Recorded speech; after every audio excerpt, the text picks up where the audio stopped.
2018 ಬಗ್ಗೆ 2018ರಲ್ಲಿ ಸ್ಪರ್ಶದ ಆಸ್ಪತ್ರೆ, ಮಲ್ಟಿ ಸ್ಪೆಷಾಲಿಟಿ ಆಸ್ಪತ್ರೆ ಬೆಂಗಳೂರು ಆಪ್ರೇಷನ್ ಆಯಿತು. ಆಪ್ರೇಷನ್ ಮುಗಿಸ್ಕೊಂಡು ಬಸ್ಸು ಅಥವಾ ಟ್ರೈನ್ನಲ್ಲಿ ಬರೋಕ್ಕಾಗಲ್ಲ ಅಂತ ನಾನು ವಿಮಾನಕ್ಕೆ ವ್ಯವಸ್ಥೆ ಮಾಡಿಕೊಂಡು ಬಂದಿದ್ದೆ. ಆ ಸಂದರ್ಭದಲ್ಲಿ ಶ್ರೀರಾಮುಲು ಅವರು ಶಾಸಕರಾಗಿ ಸರ್ ಇದು ವಿಡಿಯೋ ಆಗ್ತೀನಿ ನೋಡಿ ಸರ್. ನಾನು ಆಗ್ತಿದೆಯಲ್ಲ ಸೌಂಡು ರೆಕಾರ್ಡ್. ಹೌದು, ಆ ಸಂದರ್ಭದಲ್ಲಿ ಶ್ರೀರಾಮುಲು ಅವರು ಶಾಸಕರಾಗಿದ್ದರು. ನಾನು ನಡಿಲಿಕ್ಕೆ ಬಾರದೇ ಇದ್ದರಿಂದ ನನಗೆ ವೀಲ್ ಕುರ್ಚಿಯ ಮೇಲೆ ವ್ಯವಸ್ಥೆ ಮಾಡಿತ್ತು ನಿಲ್ದಾಣ ಮಂಡಳಿ. ಆದರೆ ನಾನು ಅಲ್ಲಿ ವಿಮಾನದ ಸಮೀಪದಲ್ಲಿ ವೀಲ್ ಚೇರ್ ಮೇಲೆ ಕೂತಿರುವಾಗ ಶ್ರೀರಾಮುಲು ಮಾಜಿ ಮಂತ್ರಿಗಳು ಅಲ್ಲಿ ಬಂದರು.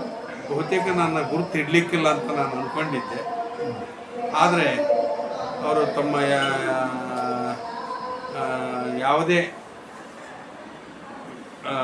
ಹಮ್ಮು ಬಿಮ್ಮುಗಳನ್ನು ಬಿಟ್ಟು ಬದಿಗಿರಿಸಿ ನನ್ನ ಹತ್ರ ಬಂದು ಪಾದಗಳನ್ನು ಮುಟ್ಟಿ ನಮಸ್ಕಾರ ಮಾಡಿ ನನ್ನ ಆರೋಗ್ಯವನ್ನು ವಿಚಾರಿಸಿದರು.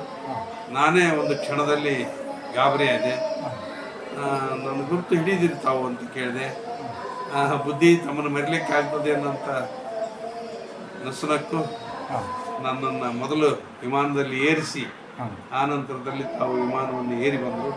ಅವರು ಮತ್ತು ನಾವು ಕೂಡಿಕೊಂಡು ಒಂದೇ ವಿಮಾನದಲ್ಲಿ ಅವತ್ತಿನ ದಿವಸ ಸಂಗೀತಗಾರರಾಗಿರ್ತಕ್ಕಂಥ ಗುರುಕಿರಣರವರು ಕೂಡ ನಮ್ಮ ಜೊತೆ ಬರ್ತಾ ಇದ್ರು. ನಾವು ಮೂವರು ಸೇರಿಕೊಂಡು ವಿಜಯನಗರ ವಿಮಾನ ನಿಲ್ದಾಣ ಜಿಂದಾಲ್ ಅಲ್ಲಿ ಇಳ್ಕೊಂಡು ನಮ್ಮ ಕಾರುಗಳಲ್ಲಿ ನಮ್ಮ ತಾಣಗಳಿಗೆ ನಾವು ಬಿಟ್ಕೊಂಡ್ವಿ. ಆಗ ರಾಮುಲು ಅವರ ವ್ಯಕ್ತಿತ್ವ ಬಹಳ ಮತ್ತು ಸರಳವಾಗಿರ್ತಕ್ಕಂಥ ವ್ಯಕ್ತಿತ್ವ, ಸಜ್ಜನಿಕೆಯ ವ್ಯಕ್ತಿತ್ವ, ಸುಂದರ ಒಂದು ಬದುಕು ಅನ್ನುವಂಥ ಮಾತು.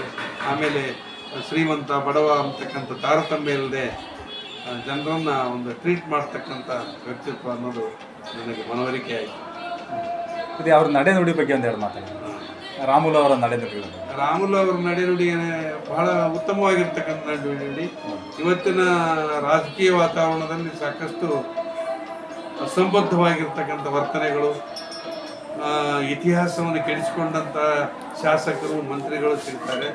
ಆದರೆ ಅವರ ಜೀವಿತಾವಧಿಯಲ್ಲಿ ಅಂದರೆ ಈ ಒಂದು ಶಾಸಕರ ಅಥವಾ ಮಂತ್ರಿ ಆಗಿರ್ತಕ್ಕಂಥ ಸಂದರ್ಭದಲ್ಲಿ ಯಾವುದೇ ಹೆಸರನ್ನು ಕೆಡಿಸಿಕೊಳ್ಳಲಾರದೆ ಶುದ್ಧ ಹಸ್ತರಾಗಿ ಬಹಳಷ್ಟು ಉತ್ತಮವಾಗಿರ್ತಕ್ಕಂಥ ರೀತಿಯಲ್ಲಿ ಧಾರ್ಮಿಕ ಮನೋಭಾವವುಳ್ಳವರಾಗಿ ಸಜ್ಜನಿಕೆ, ಸಜ್ಜನರ ಸಹವಾಸ, ಸ್ವಾಮಿಗಳ ಒಂದು ಸಂಪರ್ಕ ಇಂಥದ್ರಲ್ಲಿ ಕಾಲವನ್ನು ಕಳೆಯುವಂಥವರು.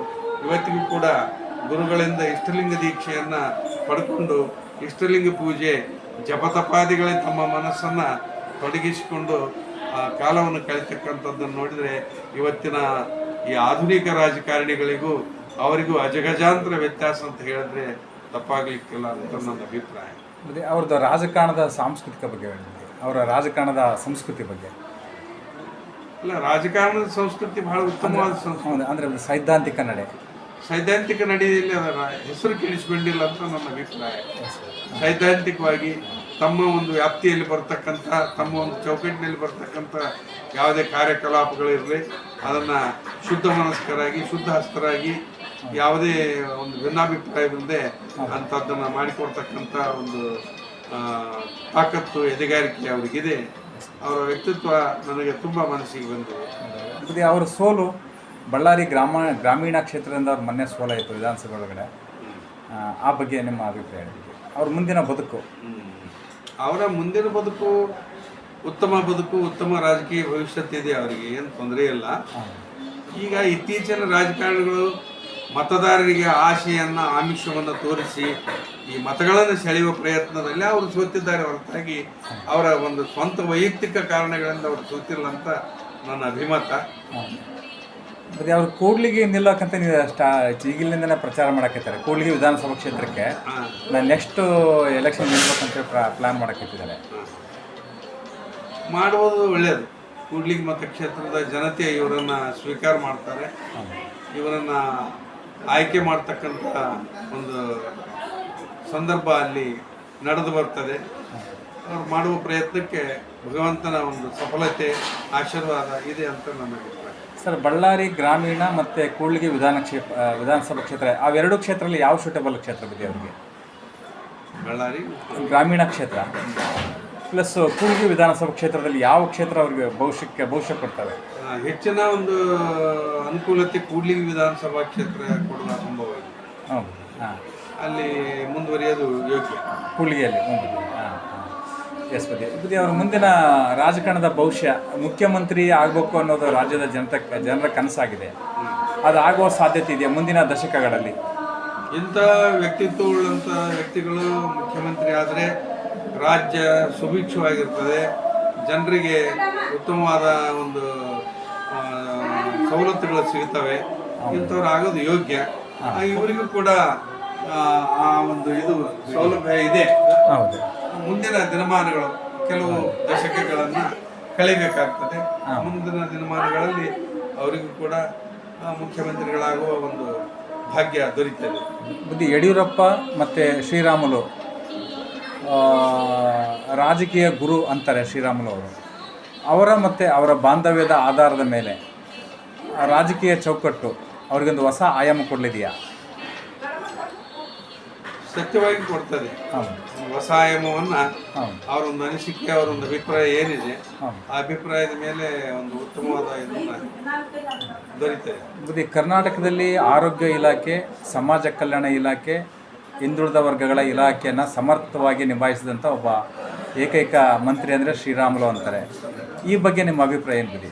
ಸತ್ಯ. ಅವರು ಹಿಂದೆ ಆರೋಗ್ಯ ಮಂತ್ರಿಗಳಾಗಿದ್ದಾಗ ಈ 108ರ ಒಂದು ಸೌಕರ್ಯ, ಆಂಬುಲೆನ್ಸ್ ಮತ್ತು ಅನೇಕವಾಗಿರ್ತಕ್ಕಂಥ ಸೌಕರ್ಯಗಳನ್ನು ಮಾಡಿಕೊಟ್ರು ಜನತೆಗೆ. ಅದರಿಂದ ಅದೇ ಸನ್ಮಾರ್ಗದಲ್ಲಿ ಮುಂದಿನ ಪಕ್ಷಗಳು ಸಹಿತ ಹಾದಿಯನ್ನು ಹಿಡ್ಕೊಂಡು ಹೋಗ್ಲಿಕ್ಕೆ ಅವರೇ ದಾರಿಕಾರರಾಗಿದ್ದಾರೆ. ಅಂದಾಗ ಅವರ ಆಡಳಿತಾವಧಿಯಲ್ಲಿ ಆರೋಗ್ಯ ಇಲಾಖೆ ಸಾಕಷ್ಟು ಸುಭಿಕ್ಷವಾಗಿತ್ತು, ಸಾಕಷ್ಟು ಚೆನ್ನಾಗಿ ಕೆಲಸವನ್ನು ಮಾಡಿದೆ. ರಾಮುಲು ಎನ್ನುವಂಥ ಒಂದು ಕೋಮಿನ ವ್ಯಕ್ತಿ ಅಂತಾರೆ, ಆದರೆ ಅವರು ಎಲ್ಲ ಸಮುದಾಯಗಳ ಪ್ರತಿನಿಧಿಯಾಗಿ ಕ್ಷೇತ್ರದಲ್ಲಿ ನೆಲೆಯೂರ್ತಾರ ಇಲ್ವಾ ಅನ್ನೋದ್ರ ಬಗ್ಗೆ ಜನರು ಒಳಗಡೆ ಒಂದು ಅಭಿಪ್ರಾಯ ಇದೆ ಸರಿ. ಆ ಬಗ್ಗೆ ನಿಮ್ಮ ನಿಲುವು? ಹಲವು ಜನರ ಅಭಿಪ್ರಾಯ ಒಂದು ಕೋಮಿನ ವ್ಯಕ್ತಿ ಅಂತ ಇರಬಹುದು. ಹೌದು, ಹಾಗೆ ನೋಡ್ಲಿಕ್ಕಾಗಿ ರಾಮುಲು ಅವರು ಒಂದು ಕೋಮಿಗೆ ಸಂಬಂಧಪಟ್ಟವರಲ್ಲ. ಅವರು ಸರ್ವ ಕೋಮಿನವರನ್ನು ಒಂದು ಉತ್ತಮವಾಗಿರ್ತಕ್ಕಂಥ ಬಾಂಧವ್ಯ ಇಟ್ಕೊಂಡು ಉತ್ತಮವಾಗಿರ್ತಕ್ಕಂಥ ರೀತಿಯಲ್ಲಿ ಜನರ ಸಂಪರ್ಕದಲ್ಲಿದ್ದಾರೆ. ಅವರು ಒಂದು ಕೋಮಿಗೆ ಸೀಮಿತವಾಗಿರ್ತಕ್ಕಂಥವರಲ್ಲ, ಇದ್ದವರಲ್ಲ, ಮುಂದೆಯೂ ಕೂಡ ಇರಲಾರರು.